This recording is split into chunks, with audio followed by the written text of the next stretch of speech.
Ep.7 of Almost Gameday. Welcome back. As always, I'm your host, Sean Green. Well, we're starting off with a banger. Very special guest, my good friend, the host of Just Winning, Mr. Jon Whitley. Jon, how we doing today, man? I'm doing excellent. I'm really excited to be here. I've been wanting to get on this show for a while, so I'm glad we've finally been able to make it happen. I know, when I was thinking of guests, I was like, wait, I haven't got Jon Whitley on yet. I'm like, I have to get him on at some point. And I think this is the perfect segment to do so, since, me and you have very differing opinions on sports at sometimes. So I thought a good way to get you on is to discuss Super Bowl contenders. A big talk. We're in week now 6, it's looking like, in the NFL season. Is it week 6? I think it's week 6. We'll go into week 6, yeah. Yeah, that's what I was thinking, week 6. So I thought the best thing that we could do is talk about our top 5 Super Bowl contenders. Now, I'm going to go through my list first, and then we'll see if our views are probably going to be different. But here's what I think is going to play out over the next month or two, all right? At number 5, a little bit of a shocker here. Everybody's going to probably call me crazy. I've got the Los Angeles Rams. Listen, the Los Angeles Rams, I've watched them through these weeks. Their offense looks like it did back when they were in the Super Bowl. Their defense is the only thing that I see that is a little suspect. You have 2 of your top defenders in Jalen Ramsey and Aaron Donald. The rest of the team, the rest of that defense is very young, and they need to learn. But I'm thinking by playoffs, that defense will be legit. At number 4, the Ravens.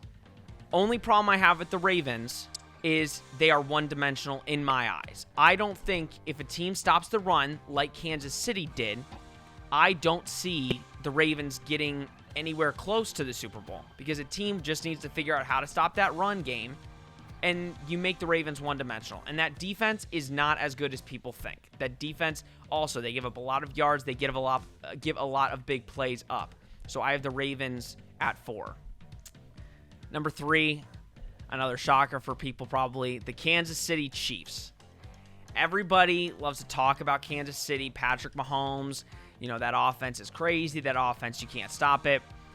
The last 2 weeks, Jon, I've seen the Patriots and the Raiders completely make Patrick Mahomes not look like the Patrick Mahomes we all know. There's some holes in his game.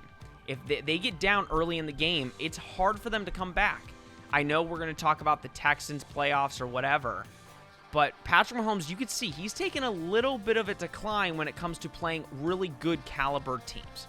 But they'll be in it at the end. They'll probably be in the AFC Championship. And that leads me to my team who I think will go to the Super Bowl. No bias, just strictly basing it off of facts after watching the games. The New England Patriots, right now, in my opinion, are the best team in the AFC. They would have beat the Kansas City Chiefs with Cam Newton. They would have beaten the Broncos without Cam Newton, but they are going to have Cam Newton on Sunday. Listen, this Patriots team is stacked. They have a great defense. They have a really good offense with Cam Newton at the helm. They are better than Kansas City as an all-around whole team. Maybe not talent-wise, but they know how to beat Kansas City. So in my opinion, if it gets to that end where it's Kansas City and New England, right now, I'm taking New England. I think New England has more legs than Kansas City does to make it to the Super Bowl. And then, I hate to do this, but I did it at the beginning of the show, or beginning my first show. I picked the Green Bay Packers to win the Super Bowl and make it to the Super Bowl. And I'm sticking with my pick. The Green Bay Packers are the best team in football. Aaron Rodgers has a bit of a chip on his shoulder, and I think you've seen it, I've seen it.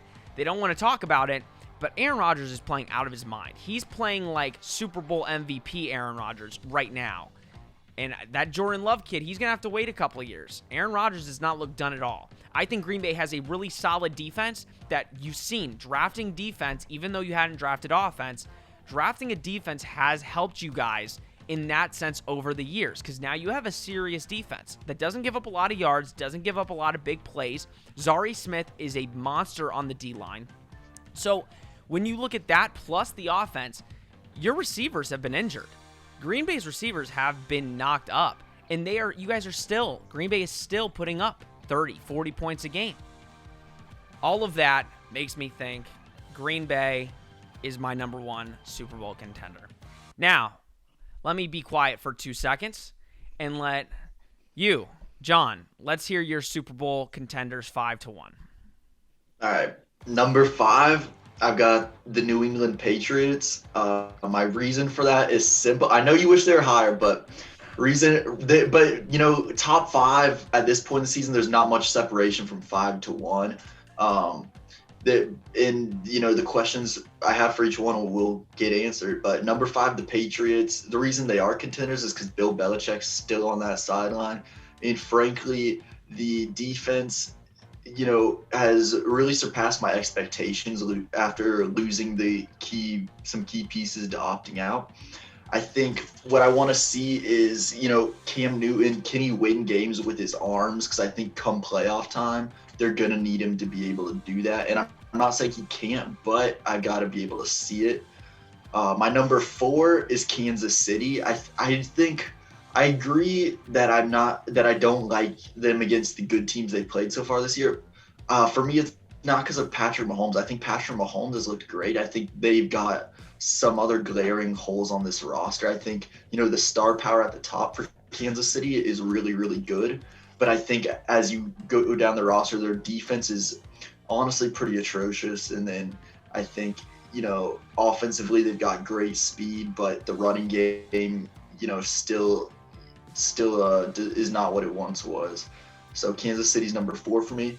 For me, number 3 is Pittsburgh. And I think if the playoffs started right now today, they would hands down be my AFC team in the Super Bowl. I think Ben Roethlisberger has looked like prime Ben Roethlisberger. The offense has looked really good, and the defense picked up right where it was last year.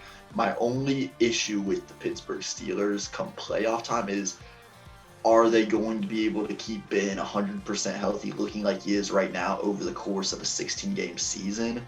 So that's the one question mark I have for the Pittsburgh Steelers. Then my number 2 is the Green Bay Packers.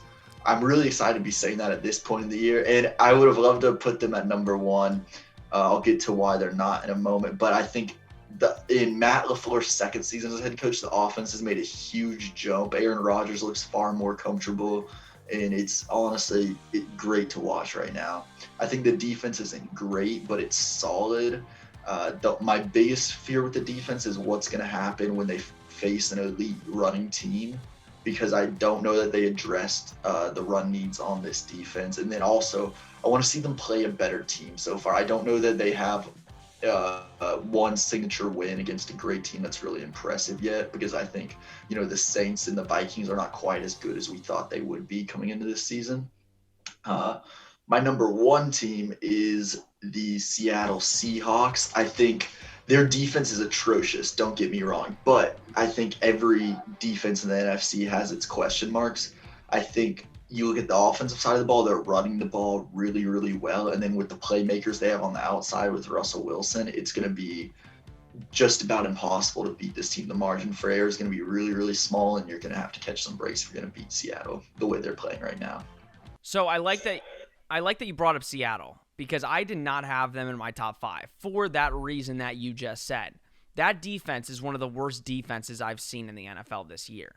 They give up a bunch of yards. They give up a bunch of points. They made Miami look like a Super Bowl team. Now, granted, the 49ers also made Miami look like a Super Bowl team, but how do you think they can address that defense? Is it basically going with these guys? Because I know the trade deadline is, about 2-3 weeks away. Do you think Seattle needs to go get, I don't know, a better secondary player, a pass rusher, somebody to help that defense? Because the offense is great, no doubt, but I just don't think this team has the legs going into the playoffs to beat teams without a good defense.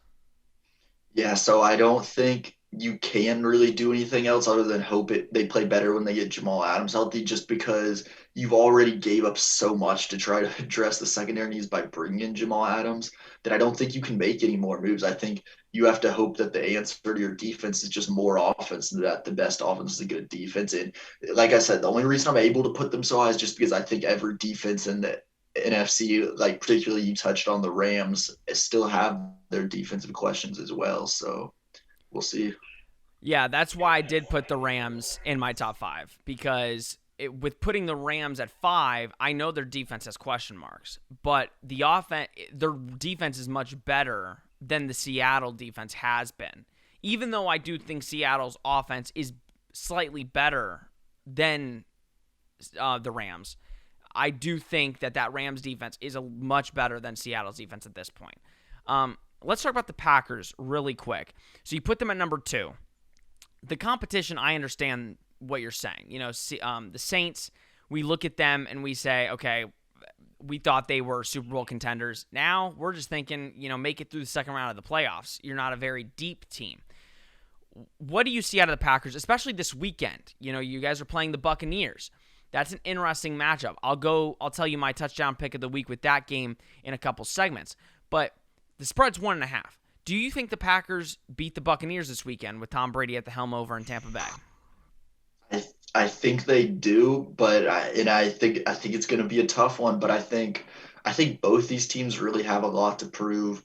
But yeah, of course I'm going to go with the Packers. But I think this is a good opportunity for them to show me that the run defense has improved. So that's what I'm looking to see from them this Sunday. Well, it'll be interesting. It's still really early, so we will see. But right now, these are all Super Bowl contenders. I'll probably have you back on like week 12 and see where this list is at. But who knows? Maybe the Patriots will jump up to number 1 on our lists in 6 weeks. John, thank you for coming on. Up next, we're talking NASCAR. I know, NASCAR. Can you believe it? With Kyle Dewitt. So stay tuned to Almost Game Day.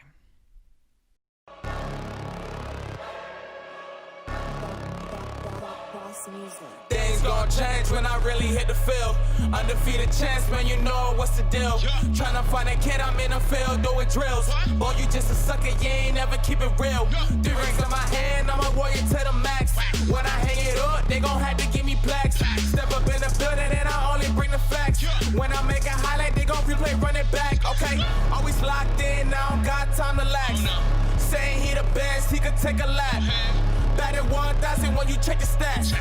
Boy, is you ready? You ain't gotta ask.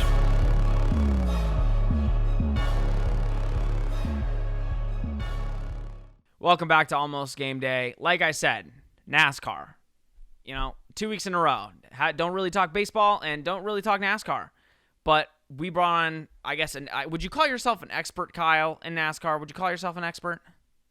According to the HTF crew, I am the NASCAR expert, Okay. But I'm probably way far from it. So, Kyle DeWitt, NASCAR expert, joining us on Almost Game Day. We've got a big race Sunday. As you guys, I don't know if my viewers actually watch NASCAR, but there was a race a couple days ago where, Kyle, explain what happened, because this race a couple days ago on Sunday was a little bit different than a normal race. So explain, just give some people backstory on that race. This is the second time that they've raced at the Charlotte road course. It's mostly done in the Formula One series, but NASCAR is now starting to slide towards more road courses, and I think they're starting to implement more. And the Charlotte road course is probably the best road course on the circuit, in my opinion. And they've even added the Daytona road course this year. So you see NASCAR, especially in their main Cup series, start moving towards more diversity than just the short half mile track, 1.5 mile track, and then the 2 mile super speedway. They only used to race 2 road courses a year in Watkins Glen and Sonoma, but now they're racing 4 a year, which I really do like. I do like the diversity because it gives more drivers a chance, the ones that are better on road courses, like Chase Elliott, who did win at the Charlotte road course on Sunday. And he's won, I think, 3 out of the 4 road courses so far this year. And that man is absolutely dominant, especially with that Hendrick equipment on the road courses. Yeah, so Chase Elliott, like Kyle just said, he won at the road course Charlotte on Sunday. That punched his ticket to be one of the top 4 cars in the Final Four, the playoff series in NASCAR. What's interesting is this is now in the round of 8. So we have 8 more drivers that are eligible. Really, 3 have already punched their ticket, in Kevin Harvick, Danny Hamlin, Chase Elliott. Now, you have other drivers in Brad Keselowski, Joey Logano, Martin Truex Jr., Alex Bowman, and Kurt Busch making the jump into the round of 8.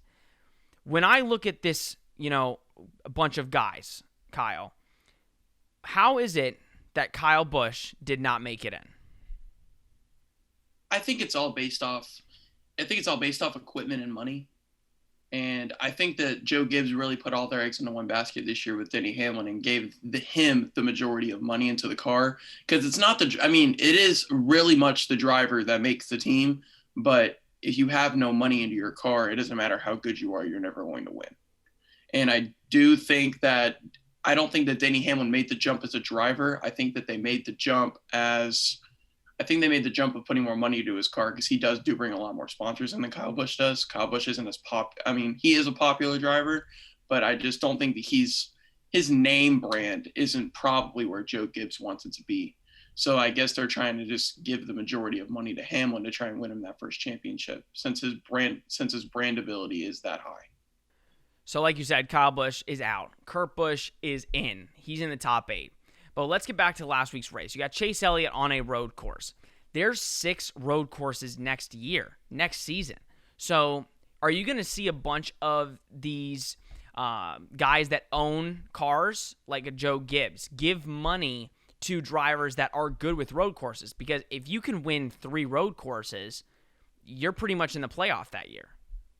Yeah, I do pretty much see, like, Kyle Busch is typically good on the road courses. Each team, like, say Kyle Busch's team, they usually have about 10 cars in shop, and they have road course built cars. They have super speedway built cars, mile and a half built cars.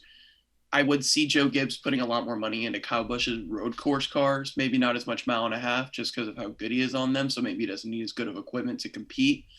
But as you saw this year, you really do need that equipment in order to win.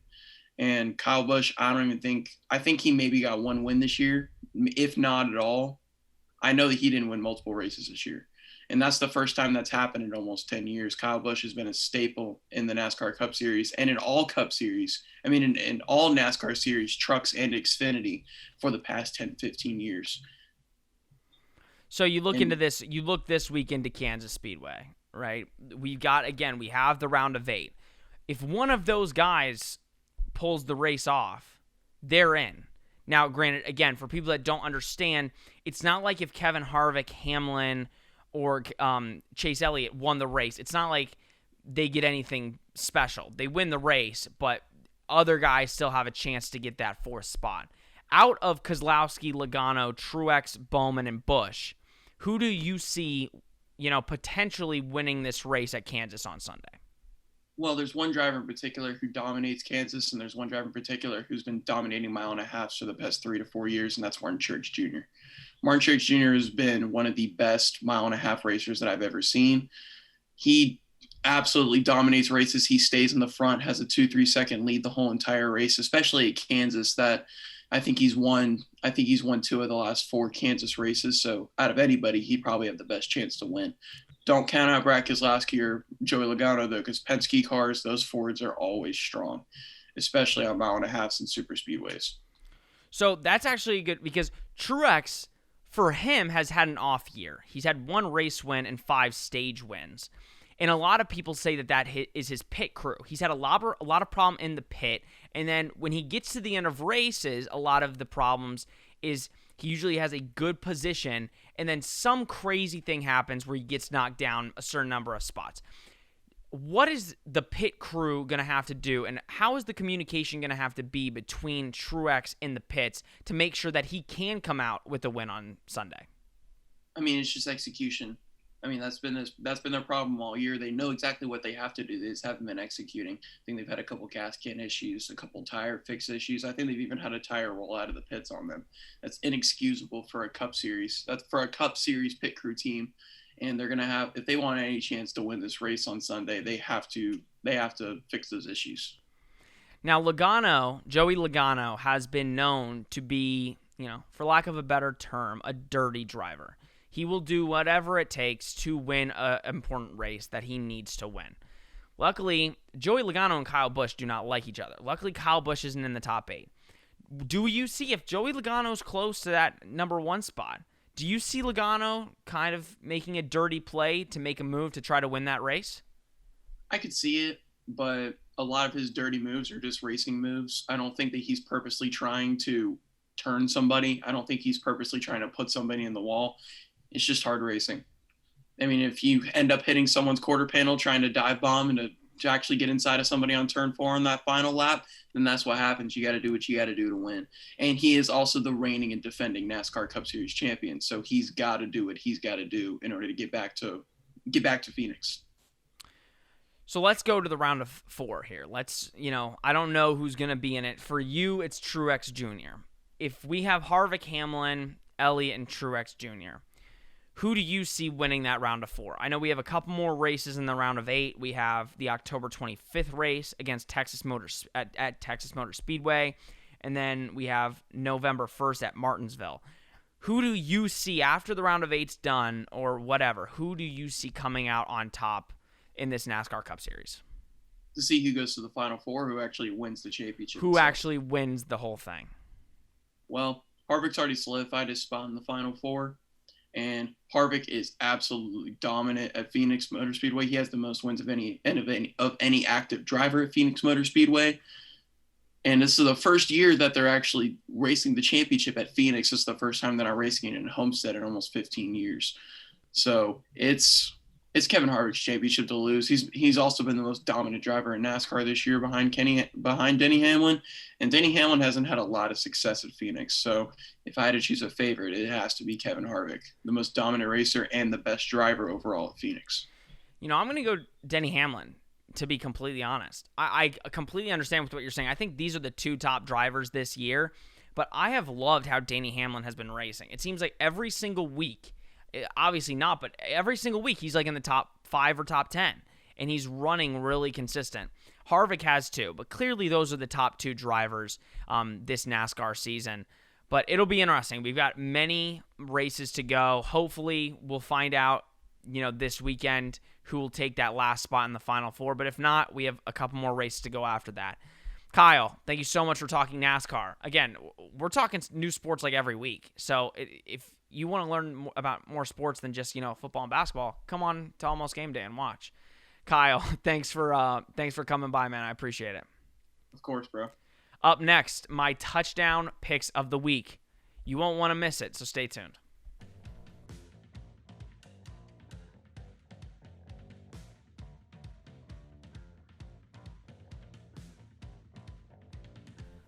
All right, welcome back to Almost Game Day. Again, for another week, my touchdown picks of the week. I'm honestly doing awesome. All right, 48-22. I was 12-2 last week. 12-2. I picked all the underdogs.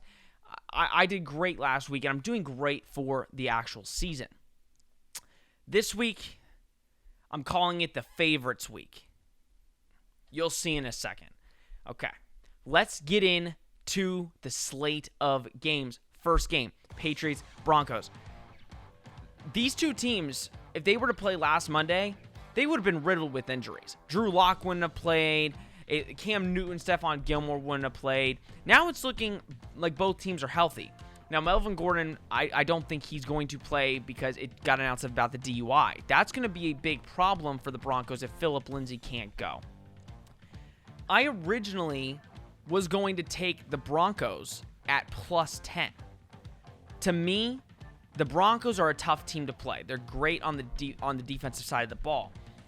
But when I look at this Patriots team, I told you, they're my number 2 Super Bowl contender. I think the Patriots and Cam Newton will have a great game plan to neutralize a young quarterback in Drew Lock and ultimately beat the Broncos by more than 10. It's a big spread, but I say take the Patriots win and cover the -10. Titans, Texans. The Titans look good. I don't know. I did tell you. I said I like the Titans better than the Bills. The Titans, to me, I don't know how they came off of that quarantine for 2 weeks and then come and just make the Bills look like a non-playoff team, which, in my opinion, the Bills aren't. They are a number 7 playoff team, but they don't do well against good teams. The Texans, I told you to take the Texans. I think the Texans looked really good against the Jaguars, coming off of firing a head coach. You want to play well. You want to prove yourself. This week, I think the Titans are too much. That defensive front is superb. They're going to be able to rush Deshaun Watson. They're going to be able to get after him. I don't think it'll be a blowout. I do think it'll be a close game, but ultimately I do think the Titans will cover the -3. It's a field goal, so I think they do win by more than that. Steelers, Browns. I don't want to. I was on HTF Bets yesterday. If you haven't checked it out, go back and watch that video. Okello Pena said something about, because he's a Steelers fan, and he said he thinks this game's going to be really close. I am the complete opposite. I think the Steelers rout the Browns by at least 2 touchdowns. The Steelers are the much better team. The Browns have faced teams that I knew that they could expose in a way. I knew the Colts weren't as good. I thought the Browns would expose them a bit. They did. I didn't think the Cowboys would lose to the Browns, but ultimately I was wrong. Now I'm looking at a team like the Steelers. I don't think the Browns can expose this defense. Now, I will say the Steelers' secondary was exposed a bit last week against the Eagles. So if the Browns have a chance, I just say throw the ball deep. But ultimately, I think the Steelers are the much better team. They're top 10 in defense. They're right now top 10 in offense. I'm going Steelers to win and cover the -3.5. Bears, Panthers. This was an interesting game. I don't know how the Panthers have lost more games than the Bears. The Panthers are 3-2. The Bears are undefeated. I don't know how you have the Panthers as the favorite, but they are the favorite. I have the Panthers to win and cover that -1.5. The Bears, they played great against Tampa Bay. But Tampa Bay, again, is riddled with injuries. They don't have a full lineup to play a team like the Bears, who are superb on defense. That offense, I still have questions about, even though I believe in Nick Foles. Listen, Nick Foles is a starter in this league now, like it or not. But the Panthers look like the better team. They're starting to find their rhythm with Teddy Bridgewater. They're starting to find their really team identity with Matt Rule as a head coach. So in my opinion, I think the Bears pick up their first loss here. Panthers win and cover the -1.5. Packers, Bucks. So this is the game I've been really teasing. I said what I thought yesterday on bets. I have no clue why the Packers are only favored by 1 point. I don't understand why. The Packers are the much better team. Bucks are riddled with injuries and make too many mistakes in a game to be favored. Packers are getting Devontae Adams back.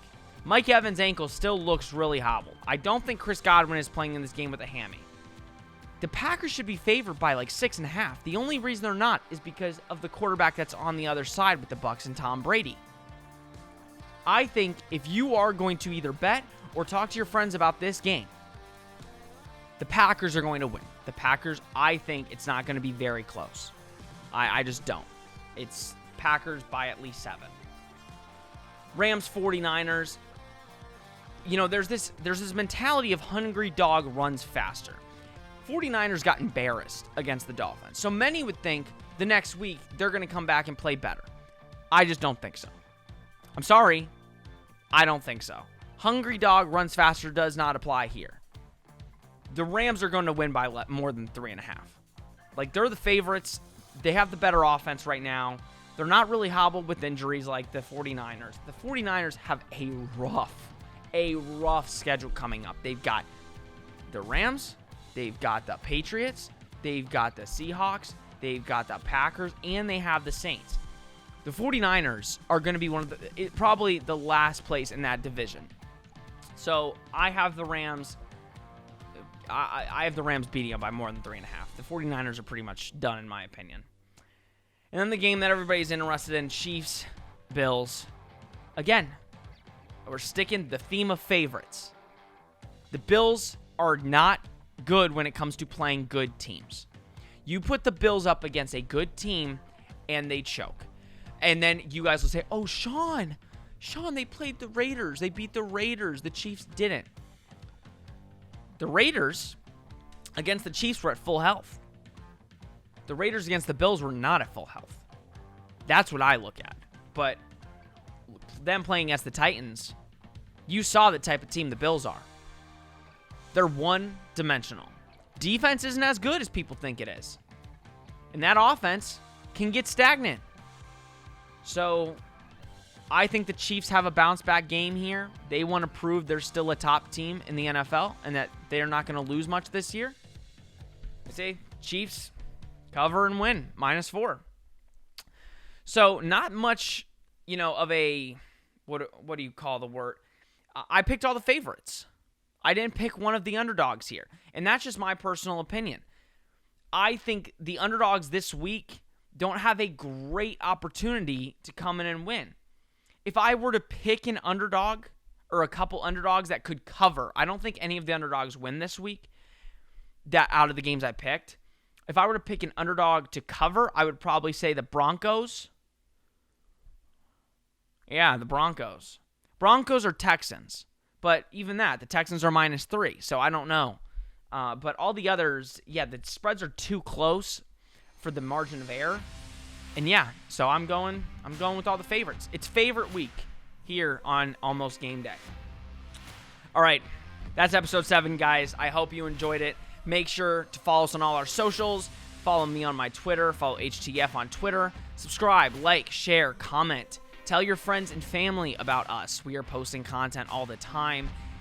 It's amazing. So I'm glad that you're watching this, and I hope you continue to watch. All right, guys, it is almost game day. Enjoy the games this weekend, guys.